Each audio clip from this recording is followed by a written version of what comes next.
गर्मी में गरीब बहू का ईंट का जुगाड़ू ठंडा ससुराल। अब कितना अच्छा लग रहा है।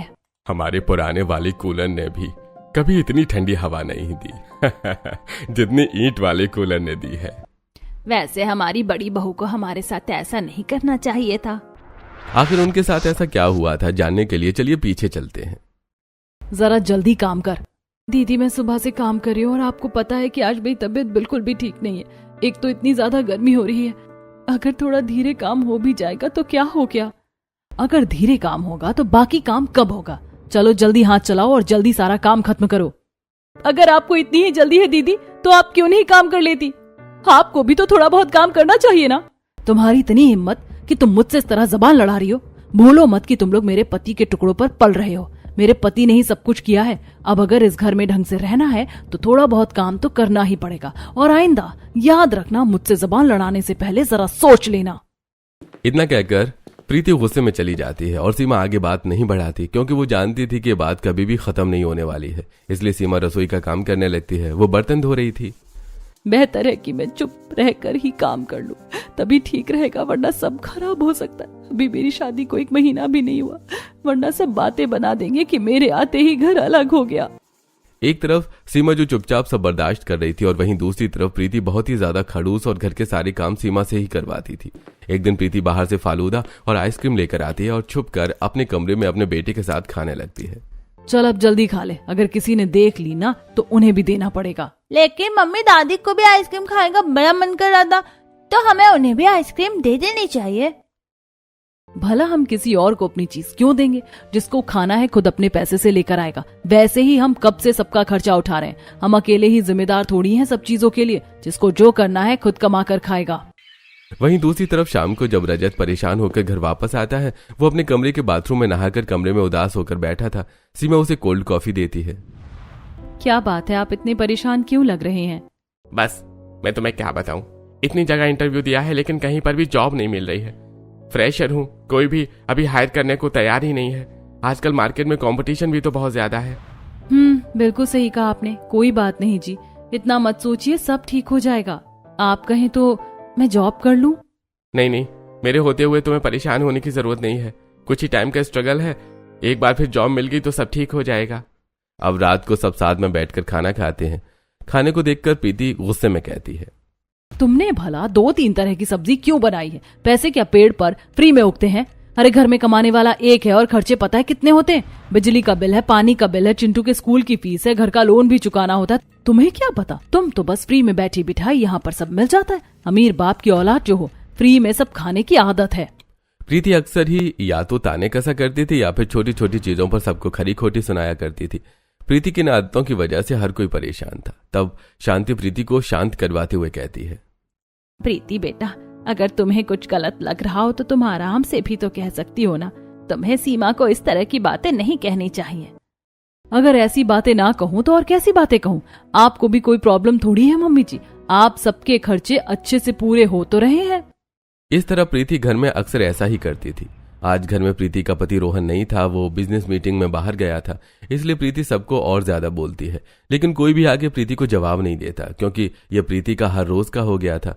किसी का भी ठीक से खाने का मन नहीं करता और सब आधा अधूरा खाना खाकर वहां से चले जाते हैं। सभी के जाने के बाद सीमा प्रीति से कहती है, दीदी आप कम से कम ये तो सोच लीजिए कि आप अभी किससे क्या बातें कर रही हैं। लेकिन आपको मम्मी पापा जी को तो ऐसा नहीं कहना चाहिए। चुप कर, मुझे कुछ भी सिखाने की जरूरत नहीं है कि मुझे क्या करना चाहिए और क्या नहीं। मैं सब अच्छे से जानती हूँ और समझती हूँ कि मैं क्या कर रही हूँ। इस तरह दिन गुजर रहे थे और कुछ दिन बाद रजत इंटरव्यू के लिए जाता है। ठीक है, तो हम आपको हायर करने के लिए तैयार हैं, लेकिन आप अभी फ्रेशर हैं और हमें आपको सारा काम सिखाना भी होगा। इसलिए हम आपको स्टार्टिंग एक्सपेक्टेड सैलरी सिर्फ 12,000 दे पाएंगे। It's okay sir. इंटरव्यू के बाद रजत घर वापस आ जाता है और खुशखबरी सीमा को देते हुए कहता है, अरे मुझे खुशी है कि फाइनली मुझे जॉब मिल गई। अब तुम्हें बार बार इस तरह ताने नहीं सुनने पड़ेंगे। अब फाइनली मैं भी घर के खर्चों में कंट्रीब्यूट कर पाऊंगा।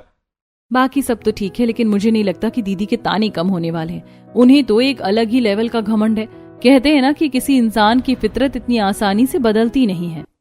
वहीं दूसरी तरफ जब शांति के पांव में बहुत ज्यादा दर्द हो रहा था, तब प्रीति बाहर से आती है और सीमा छत पर कपड़े धो रही थी। तो शांति प्रीति से कहती है, बेटा मेरे पाँव में बहुत दर्द हो रहा है, क्या तुम थोड़ी देर तेल की मालिश कर सकती हो? दर्द बिल्कुल बर्दाश्त से बाहर हो रहा है।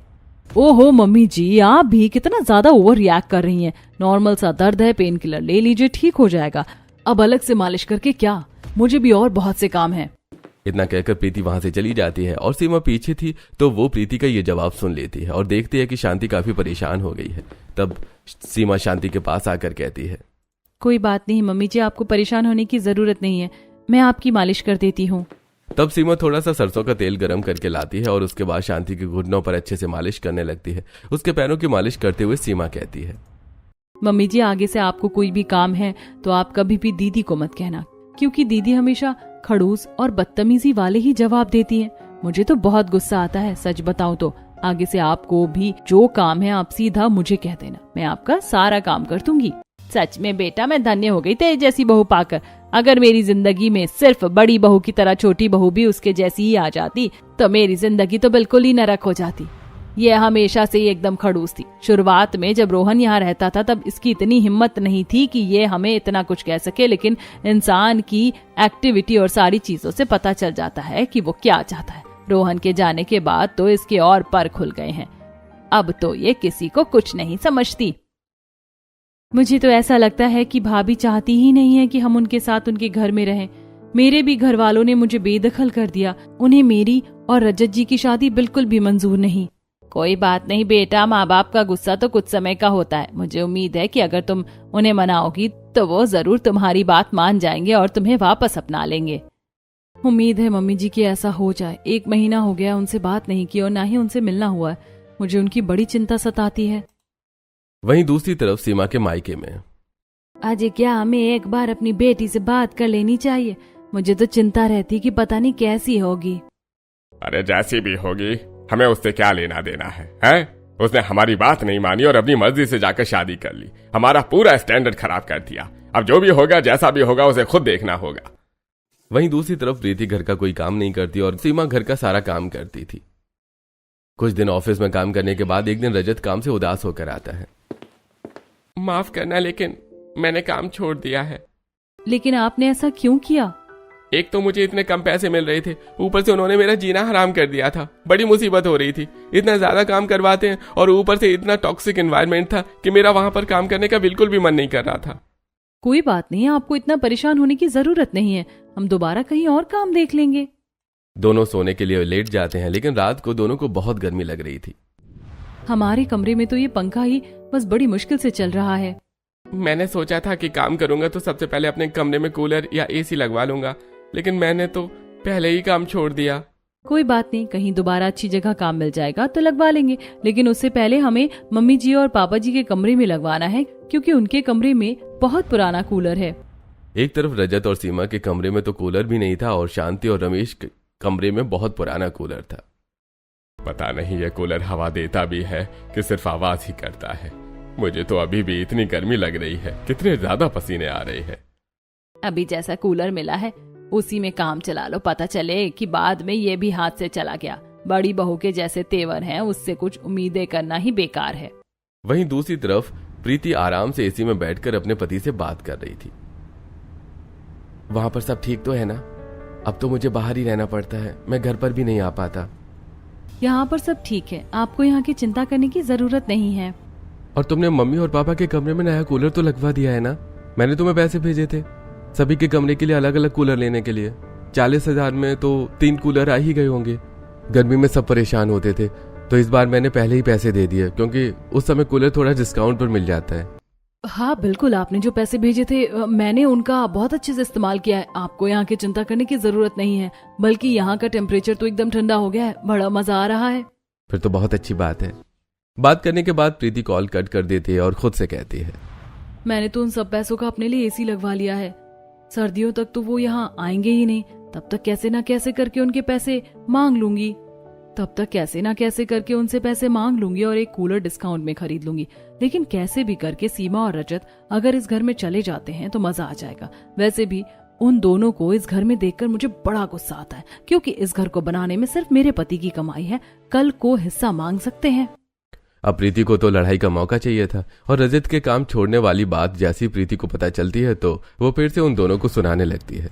मतलब तुम दोनों को सब कुछ इतना आसान लगता है क्या? मुझे तो लगता है रजत तुम्हें फ्री में बैठकर खाने की आदत हो गई, तुम्हारा काम करने का मन ही नहीं करता, तभी तो तुमने इतनी आसानी से मिली हुई नौकरी को इतनी आसानी से छोड़ दिया। लेकिन तुम्हें जरा हमारे बारे में भी सोचना चाहिए। तुम्हारे भैया ने बचपन से तुम्हें पढ़ाया, मुझे 15 साल हो गए यहाँ पर शादी करके आए, लेकिन आज तक तुमने घर के एक भी खर्च में हाथ नहीं बटाया है। दीदी, उस समय तो रजत जी छोटे थे, लेकिन अब वो अपनी जिम्मेदारी को अच्छे से समझते हैं। हमें बस थोड़ा सा समय चाहिए। इतना भी आसान नहीं था वहाँ पर काम करना। इन्हें बहुत ज्यादा मेंटली टॉर्चर किया जा रहा था, हर छोटी छोटी बात पर फाइन लग रहा था और आखिर में कुछ बचता भी नहीं। इसीलिए इन्होंने मजबूरन वहाँ पर काम छोड़ा है। हाँ प्रीति बेटा, रजत को भी अभी बस थोड़ा सा समय चाहिए। अभी कुछ समय पहले उसकी पढ़ाई पूरी हुई है और जब ये काम करने लगेगा तो घर के हर खर्चे में पूरा बराबर हाथ बटाएगा। मुझे तो नहीं लगता कि ऐसा कुछ होने वाला है। पापा जी, आपकी सर्जरी का खर्चा भी इन्होंने दिया। इस घर को बनाने के लिए जो लोन भरा जा रहा है वो भी बस वही कर रहे हैं। तो इन लोगों का यहाँ पर आखिरी हिस्सा ही क्या है? जब यहाँ पर कुछ भी ठीक से हो ही नहीं रहा है तो भला इन दोनों का यहाँ पर रहने का फायदा क्या है? अरे जब खुद करेंगे और किसी घर में कमा कर रहेंगे ना, तब पता चलेगा। अभी तो इन्हें सब कुछ फ्री में बैठे बिठाए मिल जाता है। हर रोज के ताने सुनकर सीमा भी बहुत परेशान हो गई थी और आज सीमा गुस्से में प्रीति को कहती है, बस दीदी, अब आपका बहुत हो गया। आप हमें इतने सारे ताने नहीं दे सकती। आपको तो बस ऐसा ही लगता है कि हम फ्री में बैठकर खा रहे हैं।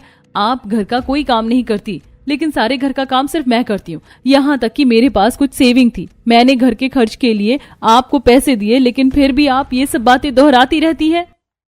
देखा, तुमने भी एहसान जता दिया ना। एक बार घर के खर्च में पैसे क्या दिए तो अब तुम भी बोल रही हो। मैं आपको कोई एहसान नहीं जता रही हूँ। मैं आपकी तरह नहीं हूँ जो ऐसी बकवास बातें करूंगी। मैं तो बस आपको बता रही हूँ कि हमसे जितना हो रहा है हम कोशिश कर रहे हैं, लेकिन आप तो बाज ही नहीं आ रही है। मेरे ही घर में रहकर तुम मुझे उल्टा नहीं बोल सकती। इतनी परेशानी है तो क्यों नहीं चली जाती हो यहाँ से? अरे हाँ, मैं तो भूल ही गई थी, तुम्हारे घर वालों ने भी तुम्हें बेदखल कर दिया। आखिर तुम कहाँ जाओगी? हम चाहे कहीं भी जाएंगे, लेकिन यहाँ पर तो नहीं रहेंगे। चलिए रजत जी, भाभी को हमारे यहाँ पर रहने से कुछ ज्यादा ही परेशानी है। अब हम यहाँ पर 1 मिनट भी नहीं रुकेंगे। हम अभी इसी वक्त ये घर छोड़कर जा रहे हैं। यह बात सुनकर प्रीति के मन में तो लड्डू फूटने लगते हैं, लेकिन शांति और रमेश को बिल्कुल अच्छा नहीं लगता। नहीं बेटा, तुम दोनों ऐसा मत करो। अपनी जिद को साइड में रख दो। गुस्सा बहुत खराब होता है, गुस्से में घर टूट जाता है। इस तरह गुस्से में घर को मत तोड़ो। सब ठीक हो जाएगा अगर हम सब साथ मिलकर आराम से शांति से बात करेंगे तो कोई ना कोई उपाय जरूर निकल जाएगा। और प्रीति बहू, तुम भी समझो, कुछ समय की ही तो बात है। नहीं मम्मी जी, अब बस बहुत हो गया। जहाँ पर इज्जत नहीं होती वहाँ पर इंसान को रहना भी नहीं चाहिए। इतना कहकर सीमा अपने कमरे में जाती है और बैग पैक करने लगती है और साथ में रजत भी उसकी मदद करता है। मुझे माफ कर दो, मुझसे शादी करने के बाद तुम्हारी जिंदगी एकदम खराब हो रही है। कहाँ तुम पहले अपने बड़े से घर में अच्छे तरीके से रहती थी और अब तुम्हें यहाँ पर कितना कुछ सुनना पड़ रहा है और साथ में कितना सारा काम भी करना पड़ता है। यहाँ तक तो ठीक है, लेकिन अब हम बेघर हो गए हैं। अब हम कहाँ जाएंगे? तुम चाहो तो अभी भी अपने घर वापस जा सकती हो। मैं जब मैनेज कर लूंगा तो तुम्हें लेने आ जाऊंगा। बिल्कुल नहीं, मैंने आपका हाथ छोड़ने के लिए नहीं थामा था। आप फिक्र मत कीजिए, सब ठीक हो जाएगा। इतना कहकर सीमा और रजत बैग लेकर वहां से जाने लगते हैं, लेकिन तभी शांति भी उनसे कहती है, बेटा, मैं भी तुम दोनों के साथ जाना चाहती हूँ। अरे भाग्यवान, अगर तुम जाओगी तो मुझे भी तुम्हारे साथ चलना है। मम्मी पापा, आप भी हम दोनों के बिना नहीं रहना चाहते और हम भी चाहते हैं कि आप हमारे साथ रहें, लेकिन अभी हमारे पास कोई घर नहीं है, तो आप हमारे साथ कहाँ रहेंगे? बेटा, हम भी तुम्हारे साथ वहीं रह लेंगे जहाँ तुम रहोगे, लेकिन हमें यहाँ छोड़कर मत जाओ। हमें तुम्हारे साथ चलना है। मम्मी जी, बाहर बहुत ज्यादा गर्मी है और आप इतनी गर्मी में बहुत परेशान हो जाएंगी। सीमा और रजत के मना करने के बाद भी शांति और रमेश उन दोनों के साथ घर छोड़कर चले जाते हैं और ये सब देखकर तो प्रीति को बड़ी खुशी होती है। अरे वाह, ये तो बहुत अच्छा हो गया। एक तीर से 2 निशाने लग गए। सबने ही घर छोड़ दिया है। अब मजा आएगा। कल को जब मेरे पति देव आएंगे तब उन्हें तो मैं अपने आप मगरमच्छ के आंसू दिखाकर कुछ भी कहानी बना दूंगी। फिलहाल अपनी आजादी एंजॉय कर लेती हूँ। एक तरफ प्रीति बहुत खुश हो रही थी और वहीं दूसरी तरफ रजत, सीमा, शांति और रमेश चारों गर्मी से परेशान होकर पैदल चलते हुए आगे बढ़ते जा रहे थे। हम सब आ तो गए हैं, लेकिन अब हम जाएंगे कहाँ? चिंता मत करो, मेरा एक दोस्त है, वो हमें कोई घर किराए पर दिलवा देगा। वहां चलते हैं। रजत ने अपने दोस्त को कॉल किया और उसका दोस्त उनके पास आ जाता है। अरे मेरे दोस्त, अगर तू मुझे पहले कॉल करता तो मैं पहले ही कमरा तैयार रखता। अब तू कहाँ? भाभी और अंकल आंटी को भी गर्मी में चलवा कर परेशान कर रहा है। हाँ, लेकिन पहले ऐसा कुछ प्लान नहीं था, सब कुछ अचानक से हो गया। अब तो बस हमें कहीं पर भी कमरा दिलवा दे। पवन उन सभी को उनके बजट के अकॉर्डिंग एक घर में लेकर जाता है, जहां पर वो घर थोड़ा सा पुराना हो गया था। मैं जानता हूँ यहाँ पर थोड़ा रहना परेशान दायक हो सकता है, लेकिन इतने बजट में ऐसा ही घर मिल रहा है। अरे कोई बात नहीं मेरे दोस्त, तूने मेरी इतनी मदद कर दी, वही बहुत बड़ी बात है। बाकी हम सब एडजस्ट कर लेंगे। अब सभी घर की साफ सफाई करने लगते हैं। सीमा झाड़ू लेकर वहां की साफ सफाई करती है और उसमें शांति, रमेश और यहाँ तक कि रजत भी उनकी मदद करवाता है। झाड़ू लगाने के बाद वहां पर नल में पाइप लगाकर पूरे घर को अच्छे से धोया जाता है। जब घर की पूरी साफ सफाई हो जाती है तब सब फर्श पर ही बैठ जाते हैं, क्योंकि आते हुए तो उन्होंने कोई भी सामान लिया ही नहीं था। हम सब जल्दबाजी और गुस्से में घर छोड़कर तो आ गए हैं और साथ में कपड़े ले आए, लेकिन हम कुछ भी बर्तन बिस्तर नहीं लेकर आए हैं। अब हम सब इस खाली घर में कैसे रहेंगे? कोई बात नहीं बेटा, अभी हमारा थोड़ा बुरा समय चल रहा है, जैसे तैसे करके कुछ ना कुछ करके हम सब कुछ एडजस्ट कर ही लेंगे। उन्होंने एडवांस किराया दे दिया था, लेकिन अब उनके पास ज्यादा पैसे नहीं बचे थे। इसीलिए अगले दिन रजत पास में ही दिहाड़ी पर काम पर चला जाता है। पूरा दिन गर्मी में काम करने के बाद उसे दिन के आखिर तक 200 रुपए मिल जाते हैं, जिसका वो सभी के लिए ढाबे से खाना लेकर आता है। अच्छा है बेटा कि तू खाना लेकर आ गया, पूरे दिन से कुछ नहीं खाया था, अब जाकर खाना नसीब होगा। इस तरह सभी साथ बैठकर खाना खा लेते हैं और रात को सभी फर्श पर सोते हैं, लेकिन सबकी कमर में बहुत दर्द होता है। एक तो इतनी ज्यादा गर्मी है, घर में कोई पंखा तक नहीं है, ऊपर से इतना सख्त फर्श है। अब हम यहाँ पर सोएंगे कैसे?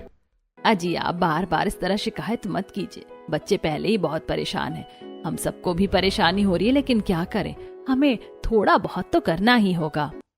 अब रजत को मजबूरन कुछ दिन तक दिहाड़ी मजदूरी ही करता है, ताकि उसे रात तक पैसे मिल जाएं और वो खाना खा सके। अभी तक उनके घर में कोई बर्तन भी नहीं थे, इसलिए बाहर से ही बना हुआ खाना आ रहा था।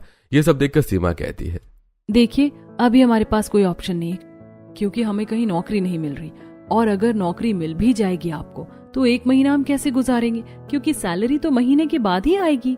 हाँ तुम सही कह रही हो, इस बारे में तो मैंने सोचा ही नहीं था।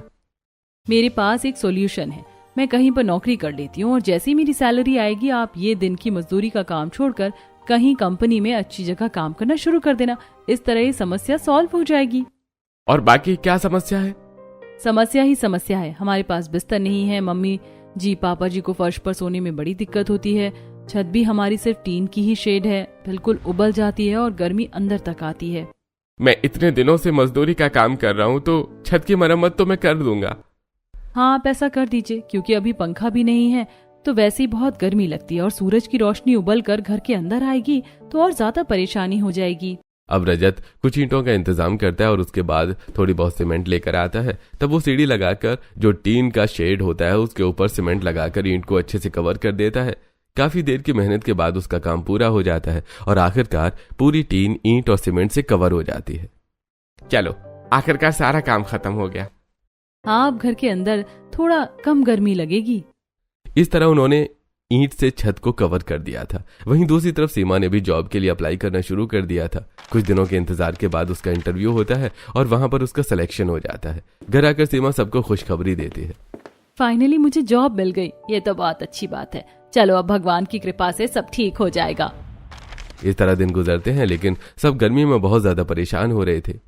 बहुत ज्यादा गर्मी हो रही है, अभी तो आगे और ज्यादा भीषण गर्मी होगी, पता नहीं आगे सब कैसे होगा। सच में गर्मी के मारे तो मेरी भी हालत खराब हो रही है। सीमा और रजत दोनों काम पर गए थे और पीछे से शांति और रमेश दोनों गर्मी में परेशान हो रहे थे। आज सीमा ऑफिस में एसी के सामने बैठकर काम कर रही थी। मैं आज कितने दिनों बाद ठंडी हवा खा रही हूँ। ऑफिस में तो ठीक लगता है, लेकिन घर पर मम्मी पापा जी परेशान हो रहे होंगे। जब शाम को सीमा काम से घर वापस आती है, आज रजत भी पैसे लेकर घर वापस आता है। अरे आज आप खाना लेकर नहीं आए? जिस ढाबे में सस्ते में खाना मिलता था आज वो बंद है। घर में गैस भी नहीं है तो खाना कैसे बनेगा? तब शांति सबको आइडिया देती है, बेटा छत ठीक करने के लिए तो इतनी सारी ईंट लेकर आया था, उनमें से जो ईंट बची थी मैं उसका चूल्हा बना देती हूँ। अब शांति ईंट को रखकर चूल्हा बना देती है, जिसके बाद रजत दुकान से थोड़े से चावल और आटा ले आता है। साथ में वो एक सस्ता सा पतीला और तवा और चिमटा लेकर आता है, जिसके बाद सीमा भी पास वाली पड़ोसन से कुछ उपले लेकर आती है। दरअसल अभी हमारे पास गैस नहीं है, इसीलिए थोड़ी परेशानी हो रही है। कोई बात नहीं, मैं अभी चूल्हे पर ही खाना बनाती हूँ। मैं आपको बता दूंगी कि लकड़ी कहाँ से मिलती है। इस तरह पड़ोसन सीमा की मदद कर देती है और वो घर आकर उन्हीं की मदद से आग जलाकर खाना बना देती है। इसमें शांति भी उसकी मदद करती है। चकला बेलन नहीं है तो क्या हुआ, मैं हाथ से ही रोटी को बड़ा कर सकती हूँ। हम ऐसा पहले करते थे। अब घर में चूल्हे का भी इंतजाम हो गया था और इस तरह जुगाड़ होकर खाना भी बन गया था। घर वाले जैसे तैसे करके एडजस्ट कर रहे थे, लेकिन गर्मी का कोई सोल्यूशन नहीं निकल रहा था। एक दिन गली में कबाड़ी वाला आ रहा था। कबाड़ा तो कबाड़ा। सीमा आंगन की साफ सफाई कर रही थी और उसके पास वो बहुत सारा सामान देखकर जाती है। अरे भैया, आपके पास इतना सारा सामान है, इसमें से कौन कौन सा सामान ठीक है? बहन जी, इसमें कूलर की मोटर बिल्कुल ठीक है। साथ में मेरे पास और भी छोटे छोटे मोटे सामान हैं। आपको क्या चाहिए? अब सीमा एक कूलर की मोटर और एक पुराना एग्जॉस्ट फैन और साथ में कुछ पुराने लोहे के डंडे ले लेती है। ये सब लेकर वो घर के अंदर आती है, जहां पर घर के बाकी सदस्य गर्मी से परेशान हो रहे थे। तुमने इतना सारा सामान क्यों ले लिया? आज हम इसकी मदद से जुगाड़ करने वाले हैं। कैसा जुगाड़? मैं ईंटों का फ्रिज और कूलर बनाने वाली हूँ। देखिए, कूलर के लिए एक बॉडी चाहिए जो कि प्लास्टिक और लोहे की होती है, लेकिन हमारे पास ईंट का इंतजाम अच्छे से हो सकता है। आपको अपनी साइड से कुछ पुरानी ईंट फ्री में मिल जाएंगी और कुछ सस्ते में। हम उनकी मदद से कूलर और फ्रिज की बॉडी बनाएंगे। बाकी मैंने सस्ते में कबाड़ी वाले से मोटर और कुछ लोहे के डंडे खरीद लिए हैं, जिनकी मदद से हम उसे पूरी तरीके से कूलर बना सकते हैं। तुम्हारा तो जवाब नहीं है। अब रजत और सीमा दोनों मिलकर कूलर और फ्रिज तैयार करते हैं। सबसे पहले रजत साइट पर जाता है और अपने दोस्त की मदद से रिक्शा में बहुत सारी ईंटें लेकर आता है। उसे काफी कम दाम में ईंटें मिल गई थी। अब वो सीमेंट और ईंट को जोड़कर कूलर और फ्रिज की बॉडी बना देते हैं। उसके बाद रजत उसके अंदर मोटर को अच्छे से फिट कर देता है। ये काम अच्छे से हो गया है, कूलर चलाने पर उन्हें हवा तो आती है, लेकिन अभी ठंडी ठंडी हवा नहीं आ रही है। कोई बात नहीं बेटा, हमें यही हवा बहुत अच्छी लग रही। इसी की वजह से ये हमारी गर्मी तो खत्म हो जाएगी। अगले दिन शाम को सीमा अपने पड़ोसन के साथ जंगल में लकड़ी काटने गई थी। वहां पर उसे बहुत सारी घास भी मिल जाती है। पायल घास लेना शुरू करती है। आप इन सब घास का क्या करेंगी? इसकी मदद से हम गर्मी में ठंडक ला सकते हैं। मैं इसका हमारी गली के जो बिल्ली और कुत्ते हैं उनके लिए बिस्तर बनाती हूँ। साथ में मेरा जो घर का मटका है उसके लिए बोरी में घास डालकर उसे गीला करके लपेट देती हूँ, जिससे मटका और टंकी दोनों ठंडी रहती है। ऐसा भी होता है? हाँ बिल्कुल ऐसा होता है। हमारे कूलर में भी तो घास लगी होती है, जिसकी वजह से उसका कूलर के अंदर पानी ठंडा रहता है और वो घास की वजह से ठंडी हवा देता है। इस तरह सीमा को पायल के साथ रहकर बहुत सारी छोटी मोटी चीजों की नॉलेज हो गई थी और अब उसको और भी अच्छा आइडिया आता है। घर आने के बाद सीमा अपना आइडिया बताती है। उसके बाद वो अपने ईंट के बने कूलर में घास डाल देती है और पानी डालकर अब कूलर चलाती है तो और ठंडी हवा आती है। अब कितना अच्छा लग रहा है। हमारे पुराने वाले कूलर ने भी कभी इतनी ठंडी हवा नहीं दी थी। सच में मानना पड़ेगा, तुमने तो आज बहुत अच्छा काम किया है। वहीं दूसरी तरफ सीमा ने ईंट से बना फ्रिज भी ठंडा करने के लिए उसमें घास और मिट्टी का इस्तेमाल किया। अंदर से मिट्टी के बर्तनों में खाना रखकर ईंट के कूलर में घास और बोरी को गीला करके उस पर खाना रखा ताकि खाना खराब न हो। बेटा, तूने ईंट की मदद से बहुत अच्छा काम किया है। इसका कितना ठंडा कूलर बन गया है और फ्रिज भी। अभी तो मुझे आप लोगों के लिए एक और अच्छी चीज बनानी है। आप दोनों थोड़ी देर बाहर टहल कर आइए। आप दोनों के लिए एक सरप्राइज है। सीमा शांति और रमेश को घर के बाहर भेज देती है। उसके बाद सीमा और रजत दोनों ईंट का बिस्तर बनाते हैं। उन्होंने बहुत सारी ईंट को इकट्ठा करके उनका बिस्तर बनाया और उसके बाद उन्हें गीला कर दिया। चलो अब हम जल्दी जल्दी बोरी में घास डालकर नरम गद्दे बना देते हैं। उसके बाद ईंट के बिस्तर पर घास और बोरी के नरम बिस्तर लगा दिए। थोड़ी देर बाद शांति और रमेश वहां आते हैं और उस पर बैठते हैं तो उन्हें बहुत अच्छा लगता है। बेटा, हमें बहुत खुशी है कि तूने ऐसी बहू को चुना। गरीबी में भी इसने हमारा साथ नहीं छोड़ा और इतना अच्छा जुगाड़ करके हमें सारे आराम देने की कोशिश की है। बिल्कुल, मुझे भी बहुत खुशी है कि तुम मेरी पत्नी हो। अब वहीं दूसरी तरफ रजत शाम को ईंट की बनी हुई छत पर पानी डाल देता है ताकि वहां ठंडक रह सके। वहीं दूसरी तरफ आज सभी ईंट के बिस्तर पर आराम से सो रहे थे और साथ में सामने ईंट का बना कूलर चल रहा था, जिसकी वजह से आज सब बड़े अच्छे से सो रहे थे। वहीं दूसरी तरफ जब रोहन घर वापस आता है। अरे चुप करो, मैं नहीं मान सकता कि मेरे घर वाले खुद अपनी मर्जी से सब छोड़कर गए हैं। और अगर गए हैं तो तुमने जरूर कुछ किया होगा। तुमने अपने कमरे में एसी लगाया है और बाकी के कूलर मुझे पूरे घर में नहीं दिख रहे हैं। अच्छा हुआ कि मैं बिना बताए सरप्राइज देने के लिए आ गया। ऐसा नहीं है। ऐसा ही है। मैं अपने घर वालों से बात करूंगा और अगर मुझे तुम्हारी गलती मिली तो मैं तुम्हें हमेशा के लिए छोड़ दूंगा। वहीं रोहन को भी जब सच पता चल रहा था और दूसरी तरफ एक महीना तो सबने गर्मी में बहुत परेशानी से बिताया, लेकिन जब सीमा की सैलरी आई तब रजत भी अपना मजदूरी वाला काम छोड़ देता है और कंपनी में इंटरव्यू देता है और उसे भी एक कंपनी में जॉब मिल जाती है। अब सीमा और रजत दोनों मिलकर जैसे तैसे करके दिन गुजार रहे थे। दोनों को अब अच्छी नौकरी मिल गई थी, जिसके बाद अब किराया भी ठीक से निकाल पा रहा था और खाना पीना भी ठीक चल रहा था। काफी दिनों बाद रोहन उनके घर उन्हें ढूंढता हुआ आ जाता है। अरे भैया, आप इतनी जल्दी आ गए, लेकिन आपने तो कहा था कि आप वहीं हैं। अगर सच बताता तो तुम मुझे कभी अपना एड्रेस बताता ही नहीं। बड़ी मुश्किल से सामान भेजने के बहाने तुझसे एड्रेस निकलवाया है। उन सब की ऐसी हालत देखकर रोहन को बड़ा बुरा लगता है। अब रोहन भी उनके साथ 1-2 दिन रहता है, लेकिन उसके बाद बेटा, तुझे बहू के पास वापस जाना चाहिए। मुझे उसके पास वापस नहीं जाना है। उसने मेरे परिवार को अलग कर दिया। नहीं बेटा, बहू का 6ठा महीना चल रहा है, तुझे उसे ऐसी हालत में यहाँ छोड़कर नहीं आना चाहिए। नहीं माँ, मैंने कहा ना मैं वापस नहीं जाऊंगा।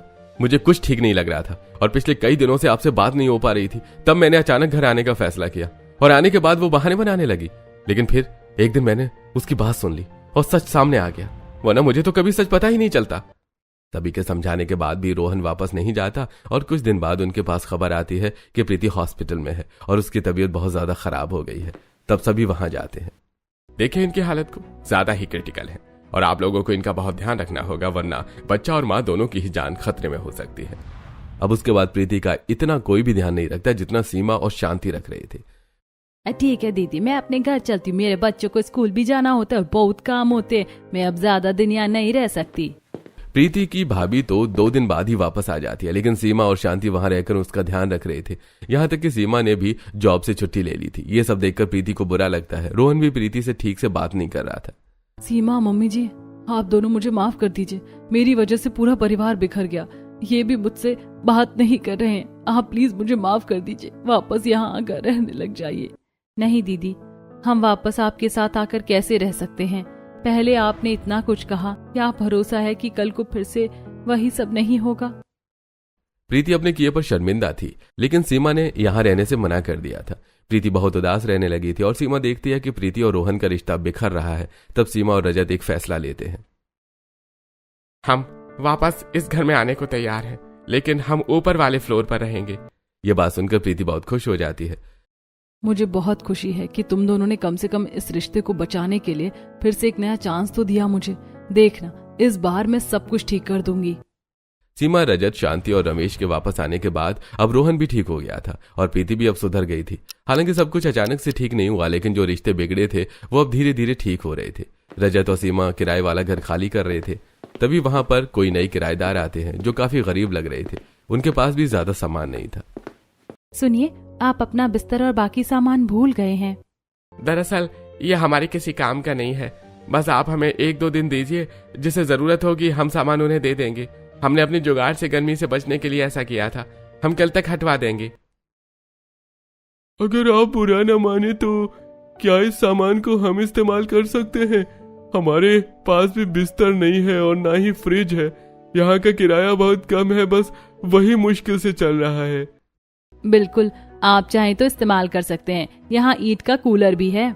सीमा और रजत वो सामान छोड़कर वहां से चले जाते हैं और जब वो परिवार शिफ्ट होता है तो उनके बच्चे बहुत खुश होते हैं।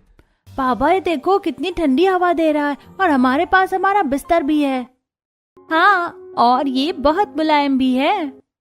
बच्चों को खुश देखकर वो भी खुश हो जाते हैं। वहीं दूसरी तरफ सीमा और रजत भी अब अपने परिवार के साथ रहने लगे थे।